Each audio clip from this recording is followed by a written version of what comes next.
Good morning, y'all. I promised a Monday video doing a fire from no coals. So this is how I, as a 44-year-old woman, start mine here in the Adirondacks. It's around 33 degrees today. We do have a backup furnace that we didn't really use when we first bought this house. We've been here a little over 3 years and it's been nothing but work since. So a lot of things to fix. It's a fixer-upper. But one thing that we do enjoy is the stove in the colder months. So we were getting up at like 2, 3, 4 in the morning, starting another fire, but since then we have our blower motor on our furnace running all the time, with a return vent near the wood stove to go down to the basement to be circulated by the furnace to blow out the rest of the house through the blowers.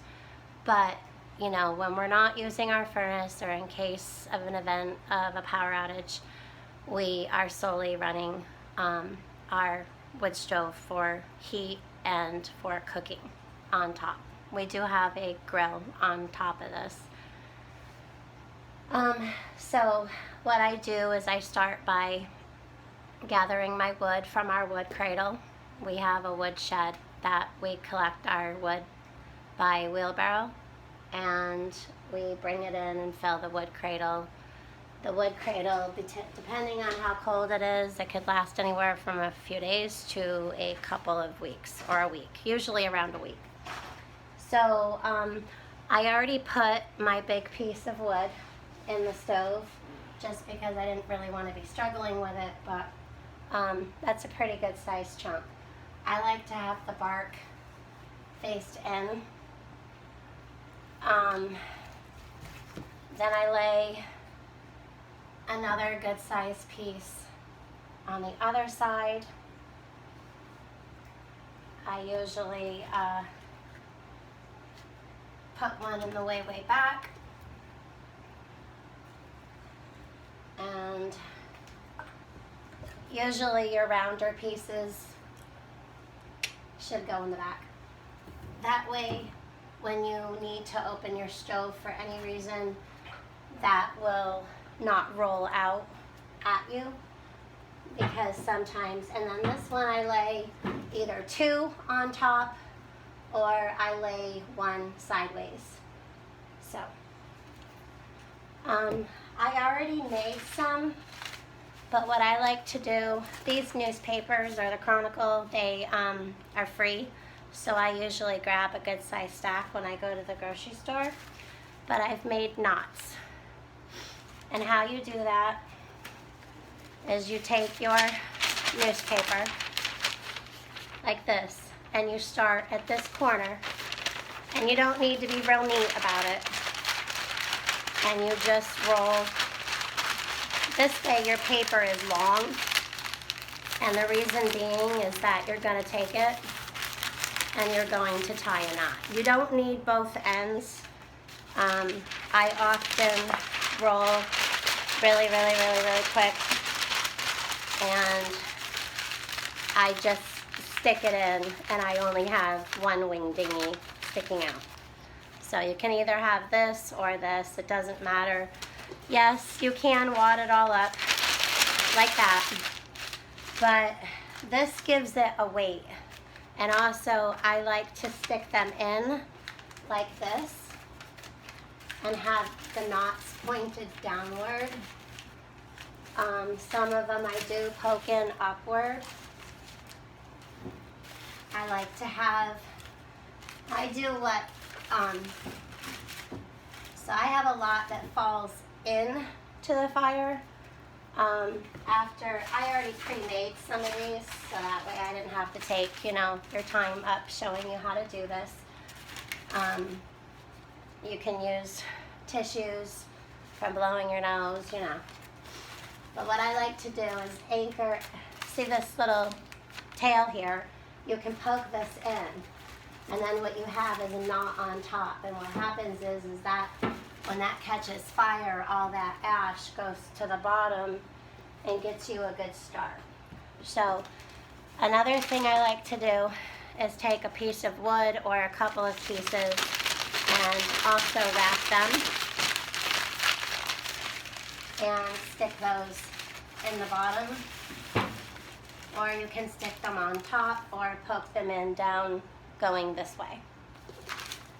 Another thing I like to use, we all have to wash our clothes, and if you're still using a washing machine and dryer, I save the dryer lint and the toilet paper roll. And I have a bag in our laundry room that I keep these in, and then when that bag gets full, I bring them out here into a, by the wood cradle in a, right now I have them in a paper bag, sometimes I use a crate, and I stick these, what I like to call fire starters, in there. You can use just this. Another thing, the wax warmers. So you buy those little wax tarts and you break them apart and you put them in your wax warmer. Don't throw away that wax. You can collect pine cones and cover them in that wax. So you're reusing that wax and not wasting it after it's done, you know, smelling your home up. But this is a great fire starter as well. And what I like to do is stick the pine cone. You don't need to. You can just use the pine cone, or you can just use the toilet paper with lint. But so this is what I do, and I stick it in there like this. What that's going to do is when I light my paper, that's going to ignite. You can use a couple more. This morning I'm going to, just because I had them sitting here for this video. Obviously, you can use a couple, so I'm going to use a couple. You may only need one. Obviously, if there was coals in here, that's a different story, and you'd be using your welding gloves. So another thing you can use is egg crate. You can use obviously your kindling, your smaller pieces of wood, with some paper. I don't ever suggest to use pine or pine needles or anything like that in your fire stove. Yes, I have the pine cones, but that's a little different. We ramp our stove between 4 and 450 to get that going, get that creosote burnt off. You do not want a buildup of creosote. That's bad. That's how you start chimney fires. I do have some new gloves I haven't used yet. But you can pick these up at like Ace Hardware, Tractor Supply, any place that sells anything for welding. And you should always have a rug that is for a hearth. So that way if you have something pop out of your stove, you're not starting your floor or rug on fire. I need to get my clicker. I like to use these long lighters. Call me spoiled, but yes, you can obviously use matches. So again, you roll these the long way and get this in there. So I'm going to poke this stuff in, and all that I put in there, I'm going to leave this tail out for me to light. Now, our stove, when I first open it up, I open the dampers all the way up. Now, when you get your fire done, this thing here, it will catch. So you need to make sure before you start your fire that your wood stove is going to be able to close. I did that. I did that once, and sometimes making a mistake teaches you. So I had a rumbling fire, and I was new to this then, and I closed it, and I couldn't like close it all the way when I turned the handle to lock the stove. So after you get your wood in, you always want to make sure that your stove's going to be able to close. So Open this back up. We are going to light this.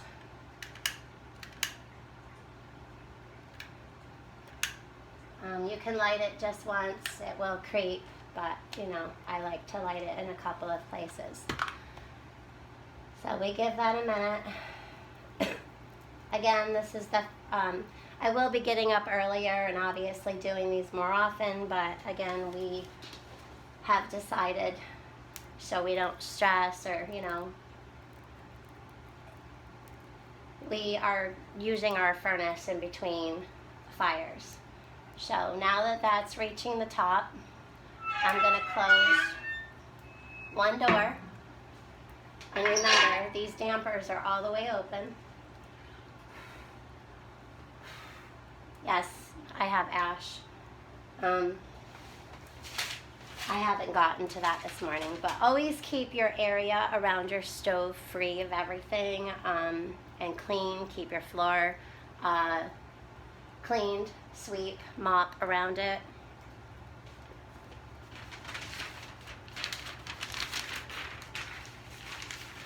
This will cause a draft, so any loose papers that you did not use, make sure you fold them up and set them aside while ramping your wood stove. As you can see from the glow, it's ramping pretty well. We do have some ash wood mixed in with our other hardwoods. They tend to take a little longer to catch, so I would suggest mixing other woods with those. You should always have your gloves and your poker stick, and make sure that your poker stick is not loose on the end. So this is going pretty good, so I'm actually going to close the door and leave it open about 3-4 inches. So we have a, let me see if I can move this, we have a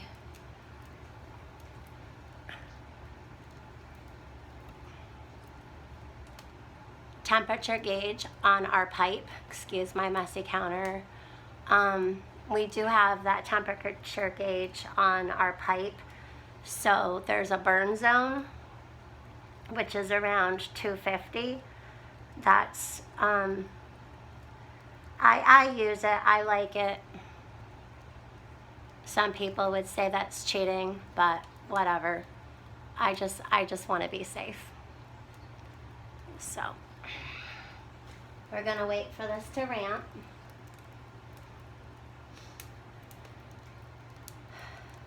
One of my pine cones flipped out onto the side, but that's okay. So I probably should have chose some better wood this morning instead of throwing in some of the ash, but it's going pretty well so far. And again, this wood stove was completely cool. So we're at almost 100 degrees up the pipe right now. So that's actually pretty quick from going from a cold fire. I like to make jokes about, I can hear the blower motor going, so you can hear the draft going up the pipe. My husband and I, you know, always say, well, the blower's going or the timer's going off. So after you get this whoosh of air that you can hear going up your pipe, your wood stove pipe will start to sound like it'll tick, and it sounds like a timer. And there was a joke about this guy who had a girlfriend spend the night, and he started the fire, and he's like, you know, he explained some things to her, and you know, he told her about the temperature and about opening the dampers and whatever. So she started a fire, and she figured it was going because she heard the you know, the draft go up, and then she said that she heard the timer going off, so she figured it was okay. Long story short, he ended up coming home to, I mean, everything was melted, the pipe, everything. So I don't fully remember the whole joke. I'm not really great at telling jokes. But it, you know, you don't just leave somebody with your wood stove in your home thinking that they can take care of it unless they're fully trained to do what they do. There's a lot of YouTube videos on how to start and ramp, and you know, what kind of woods to use. You know, there's always fire safety. We actually have by our front door, we have can't think of it, a fire extinguisher, just in case. We do have a pail of ash. If you ever had a fire that was what you felt out of control, you can use that ash to lessen or put out your fire. So I always keep like half of a pail for that. But I use ash to clean the inside of the doors because it's a little abrasive. We use our wood ash in our gardens. We use our wood ash in our driveway, mixed with salt, but you don't need salt when you use wood ash. You can just use the wood ash. I suggest lots of outdoor rugging because wood ash being tracked into your home is not okay. It's quite the mess. We don't actually have that problem, but I know that my mom did and my stepdad did that, and he said it was an absolute mess in the house by the door. So already we're almost at 200. Normally, if I'm not making this video, I would leave this fire right like this, and I would keep coming in to check on it. I wouldn't be far. I would be in the kitchen scrubbing up pans if I had them from the night before that were soaking. I would be putting away dishes from the dishwasher. I would maybe be throwing in a load of laundry. I always make use of my time, or I would be turning on the fish tanks and feeding fish, sweeping the floor, vacuuming. Not usually vacuuming, only because I do like to hear what I call the blower motor on the wood stove. There is no blower motor, by the way. It's just a joke. You just can hear that whoosh. So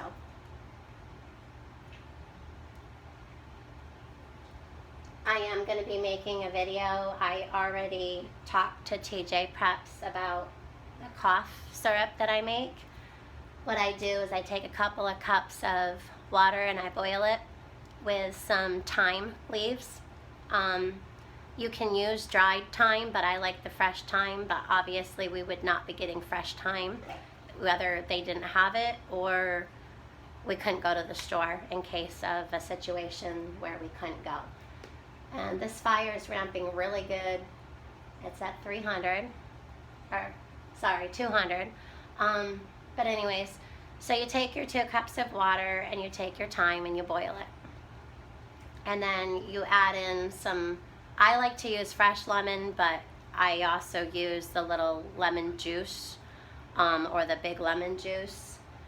You can, so it's honey, thyme, and lemon and water. And I save my mason jars, or any kind of jar. Like you can take a jar from pickles and make sure that you washed it or run it through the dishwasher, dry it really good. Make sure that lid is clean. So what you do is you boil your water, you stick in your lemon. I'll have the video up hopefully soon. I have not made it yet this year. And then you stick in your honey after it. You don't need to boil the honey, so you're putting in the honey after it's done. But you put in your water, your thyme, and after that boils, you take that liquid and you take a strainer, a coffee filter, anything to get those thyme leaves out. And you put it back in your pan and you add your honey and your lemon. And then you put it into your jars, and you can take 2 tablespoons whenever you want. Like there's nothing bad in it. So whenever you start to cough or get that tickle from allergies, a cold, those things are all really healthy for you. So I will be making that, and that can store for a long time in your refrigerator. One time my daughter, she's 27, and she had such a bad cold, and she was at work, and I brought her this jar into her work. Well, she was a manager of a restaurant that ended up closing down now during COVID, and they're gone from the area, so they closed. But I brought this jar in, and people are like, well, it looked like pee, so another big joke there. So we are just under what I call the burn zone. I watch my temperature gauge, but what it is that there's a shaded part between 300 and 550. You do not want your stove that hot. Obviously, that's a danger zone going past 550. Always close your stove down way before then, because even though you're closing your stove down, and I'll show you that in a minute, you can actually have a fire still ramping long after that. So what I do is I get it around 350, 400, and then I start dampering it down, and then I'll close this, I'll leave it a minute or two, and then I'll kind of creak it back open to get that fire ramping again with the draft. And I may do that 2, 3, 4, 5 times before I know that this fire will be set. And then I might take an extra few minutes just kind of watching the temperature. There's a thing that goes on with the weather. It's like a barometer pressure, and if there's like a lot of pressure in the air, you closing your stove and not ramping it hot enough can cause a stove to what we call poof. Your stove will actually, it sounds like a steam train, and it'll start chugging like a train. It's scary, but you'll need to actually open your dampers, and you'll need to open the door of your stove very, very, very carefully and slowly, and let that stove ramp back up to stop that chugging.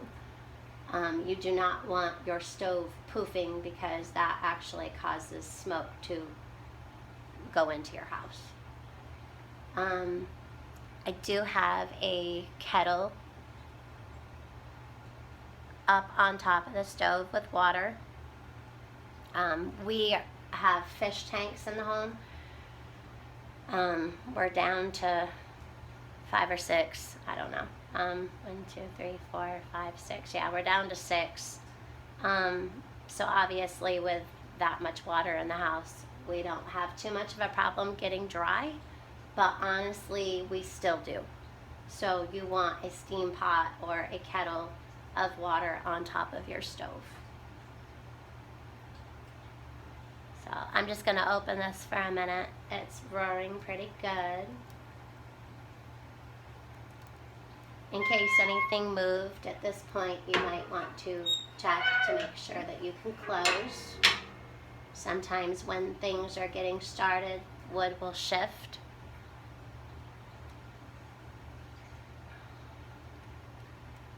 So we are at 300 up there on the wood stove temperature gauge. It's just a magnet. That's an 8-inch pipe.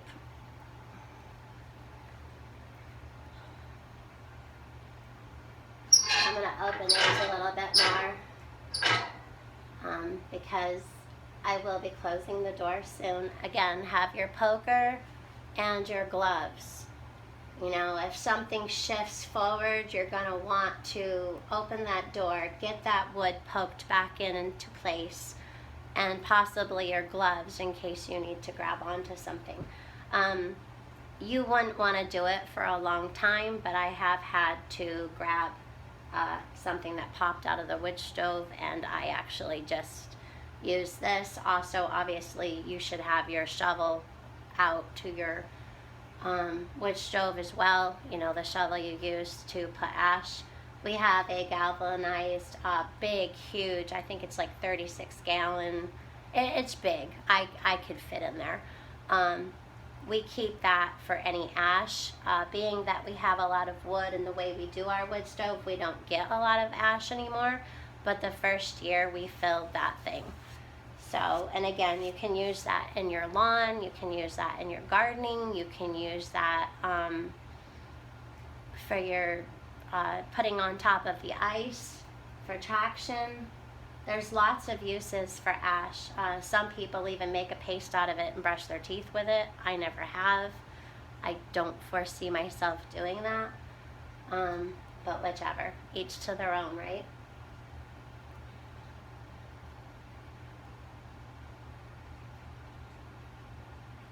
So we're just waiting for this to ramp. But that's pretty much it. I hope that I've helped you guys in some way. I was really good with a wood stove. And then for some reason, after I had one of those poof incidences, I got kind of like, I won't say scared of the wood stove, but I'm just, for the lack of better words, I'm just going to say I became more leery and, yes, a little scared of the wood stove. So I don't know, my confidence, I guess, was kind of broke. So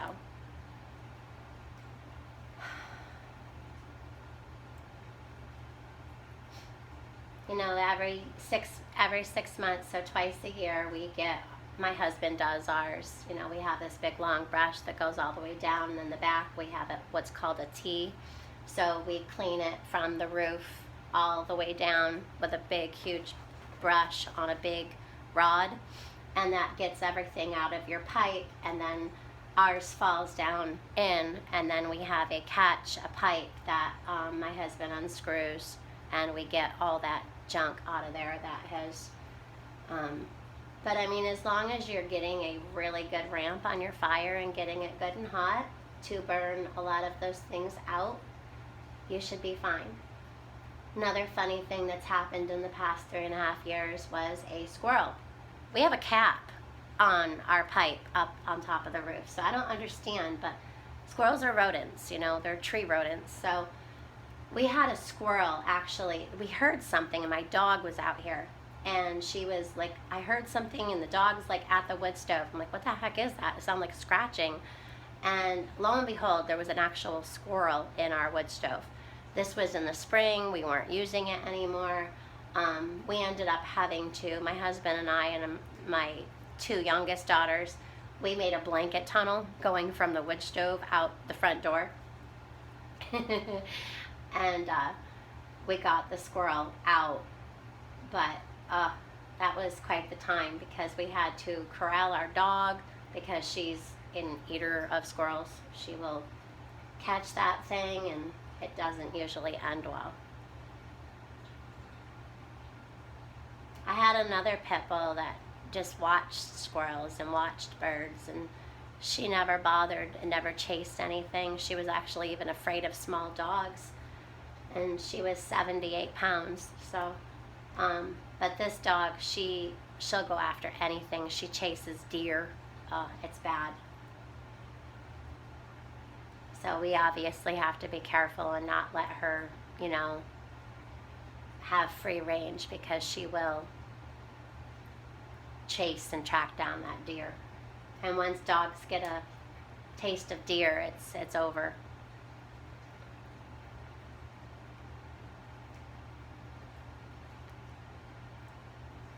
So this is still sitting at the burn zone. So you can, if you're in a hurry and have to go to the store soon or have an appointment, obviously start your fire accordingly. You need ample time to make sure that fire is set and safe before you leave your home.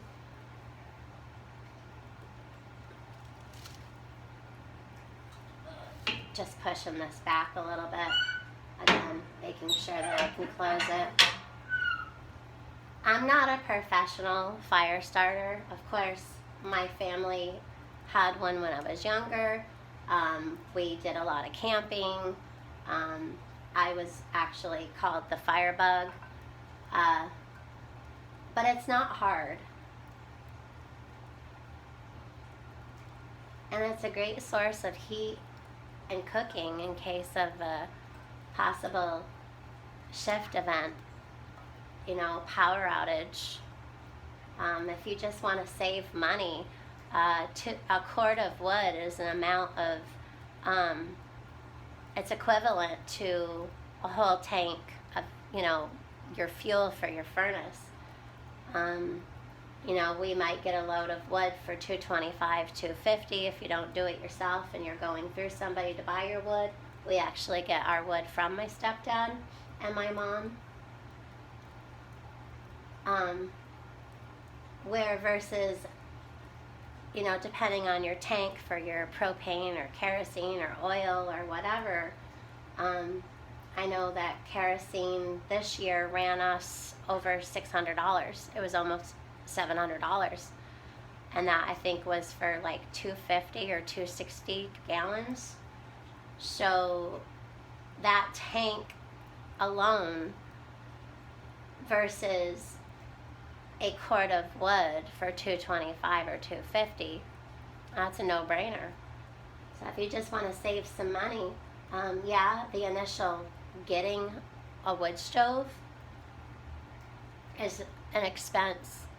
You know, getting it installed properly, you know, but in the long run, it's better. I have started too early in the season before, and I got a fire going, a normal fire. It's not like it was out of control crazy or anything, but it was just a little bit warmer outside. And I ended up having to open the windows because it was 91 degrees in here. That happens sometimes, even during the winter. And if you open a window or two, you need to be careful. Do not do that and go to bed, because that smoke, if any, coming out in the beginning of your fire or at the end of your fire, you shouldn't have a lot of smoke coming out your stack when you have a good fire going. That should be burning clean. You should be able to see the heat and no smoke. But what can happen is if you open a door or a window while you have your wood stove going, that smoke can get sucked in and backdraft into your home. That can be really dangerous. If you have a large home, that can happen all the way in the back window where one of your children are sleeping, and that could possibly be fatal. So don't do that if you're sleeping or not home. You need to be very aware of those things. So this is a little over 300. I am going to close this, and I'm just going to go ahead and do this after I end the video. Obviously, I'll be opening these back up, and I'll be waiting for this to ramp. Today, because it's the first fire of the day, I do want to ramp this around 450, just to get anything from the nighttime out of that pipe. I like a clean pipe. Clean pipe is a safe pipe. So what I would do, and usually this is pretty hot, but I'm used to this thing, so you would close this down. Not both sides right away. And what you would do is when you close this down, 1, 2, 3. Now, each turn is a half a turn. So that would be open 1.5 turns. There's a lot of videos on that, but that's something that you would have to figure out. You will need to damper down both sides. But this fire is not ready yet. This fire is still building. I don't want a lot of smoke coming out. Also, if you have a lot of neighbors, you do not want a lot of smoke, because, you know, as much as I love driving through my area and smelling the wood smoke from people's homes, I find that I like it, but I also have allergies, so you know, some people don't really like that smell. We don't want any complaints. We are allowed to burn here. I've been hearing that some areas aren't allowed to even burn in their homes or even have an outdoor campfire, which I couldn't imagine living like that. So this is already ramped 350. So just by me closing those dampers up, it had helped get that pretty hot. So I am going to go and close one of these down, and I'm going to actually leave it open because I'm still ramping 2 turns, so that's turning it 4 times. Each turn is a half a turn, and I'm going to leave one open. So this video is getting pretty long. I don't know if I'm boring y'all, but, and again, always make sure after you're done you pick up any remnants from your wood, any remnants from, you know, if you have a dog, we have dog hair, little pieces of wood, whatnot, sitting around out here. And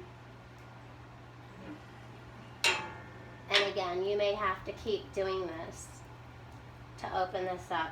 Usually what I do is I just throw whatever remnants that's around here back in. If you're not comfortable with that, obviously just throw it in your trash can or outside. I'm going to try to move this closer to the stove so you can see what's actually going on in here.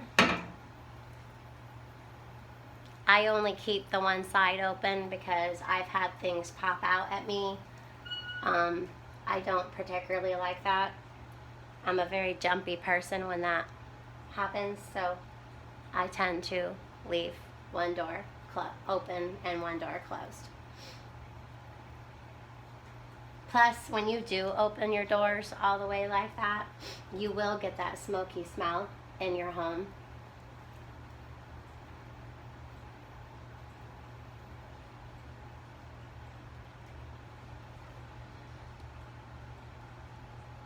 So if you end this video around now, I don't blame you. This is pretty boring.